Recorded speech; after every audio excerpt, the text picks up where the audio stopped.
Hello everybody, welcome to Freddie Cooks International. Today is such a special day because coming to the stage we have General Tsos fried ribs. That's right, you heard me the first time, General Tsos fried. I am using pork, but you can definitely use beef because it's your thing. You can do exactly what you want to do with it.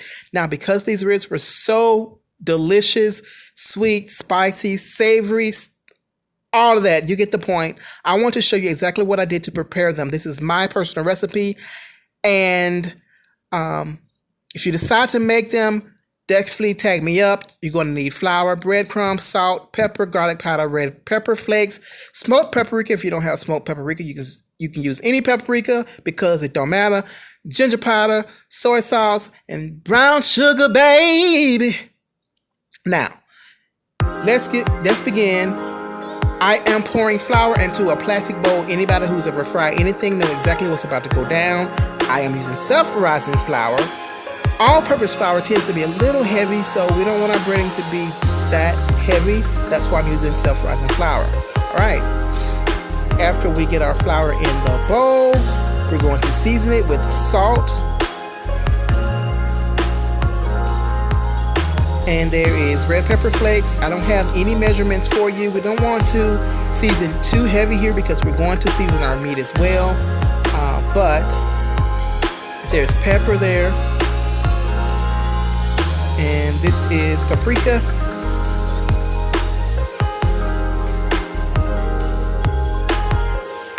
Garlic powder.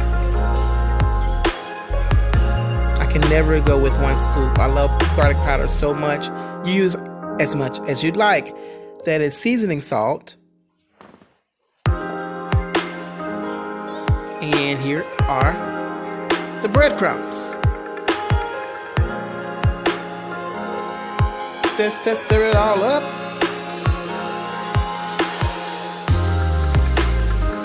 Now it's time to season our meat. We have soy sauce.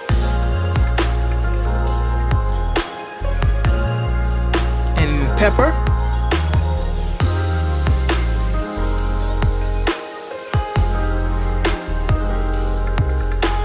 have to sneeze, bless you.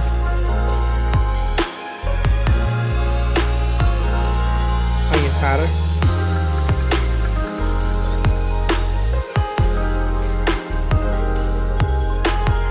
and salt. You can use a seasoning salt, and this is what I decided not to. We're going with the garlic powder there. I also wanted to use allspice seasoning, but I forgot. But you can add allspice as well.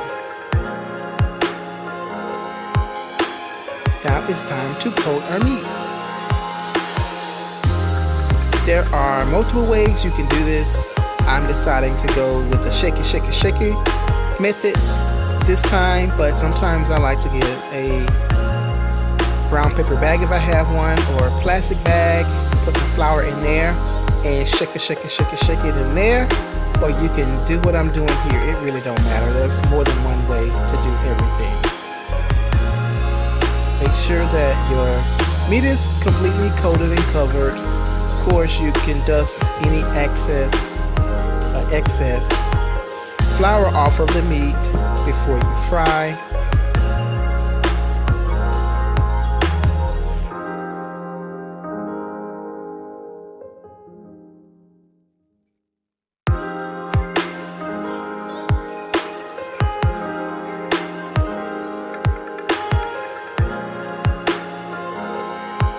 Okay, and you get the point.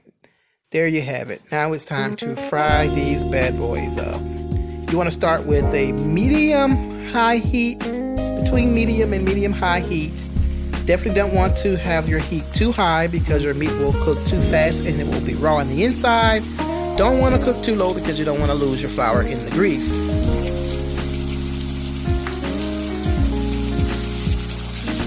These will cook for about 10 to 15 minutes. I would shoot for the 15-minute mark just to make sure that it's done. And you can see that looks pretty good then. I get a little paranoid sometimes when I am cooking meat, frying meat. I don't want any surprises, so sometimes I let them go a little bit longer, which I'm going to do with this.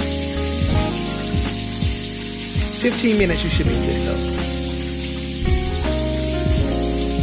That looks pretty good.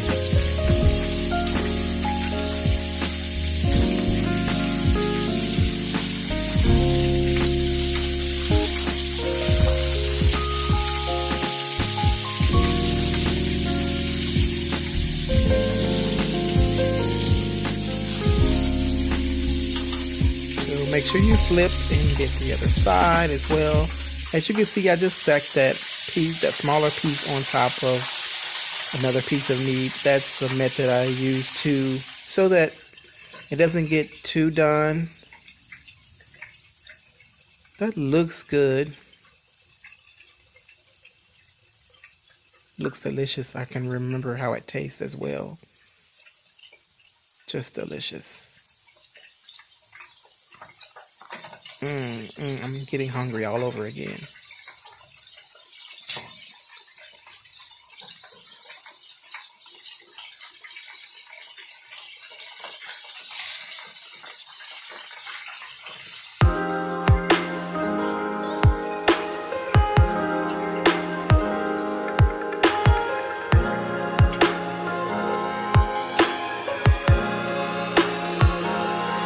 Alright, so I'm just removing my meat now, and I am draining it on a paper towel.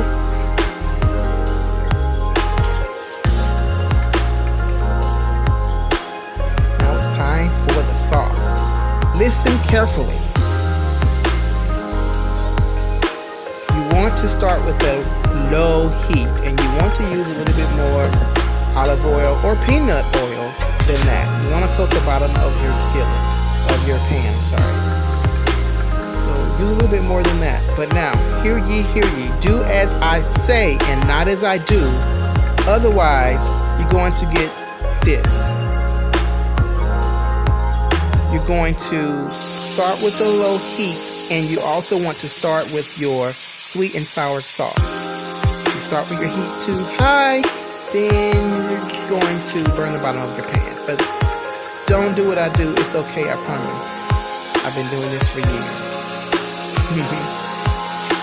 So that's about 3 to 4 tablespoons of sweet and sour sauce, and you also want to add about a tablespoon of brown sugar as well. Heaping tablespoon of brown sugar.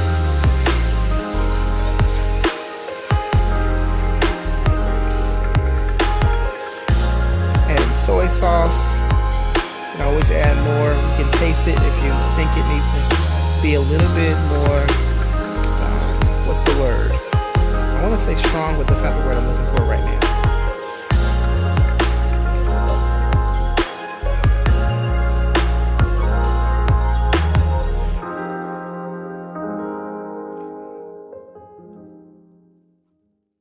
You definitely want your sauce to bubble like that. You don't want it to bubble too much, but when it's bubbling like that, that's the consistency. It's beginning to get to the consistency that you want to thicken up a little bit. Now, adding a little bit more soy sauce just because that's what I feel like doing. Not soy sauce, sweet and sour sauce. You want a little bit more sauce. Of course, if you like really saucy, then you can add more. You can tailor it to your liking.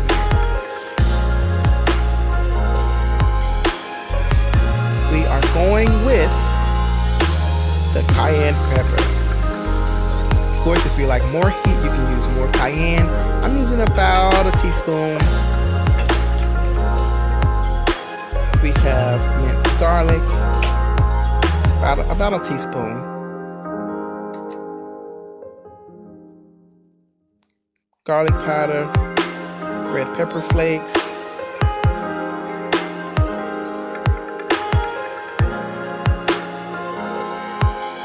You have no idea how good this sauce was on this meat. So, as you can see, I'm tasting it.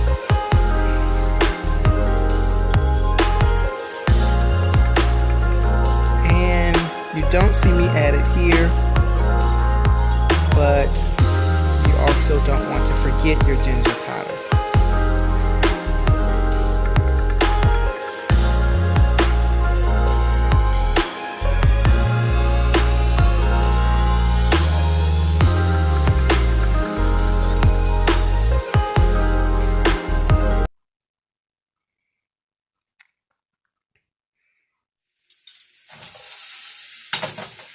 Once you add your green onion,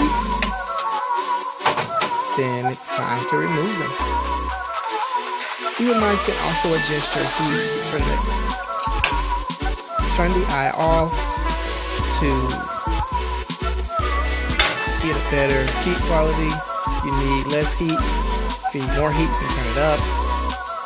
But now these ribs are ready. We have General Tsos fried pork ribs.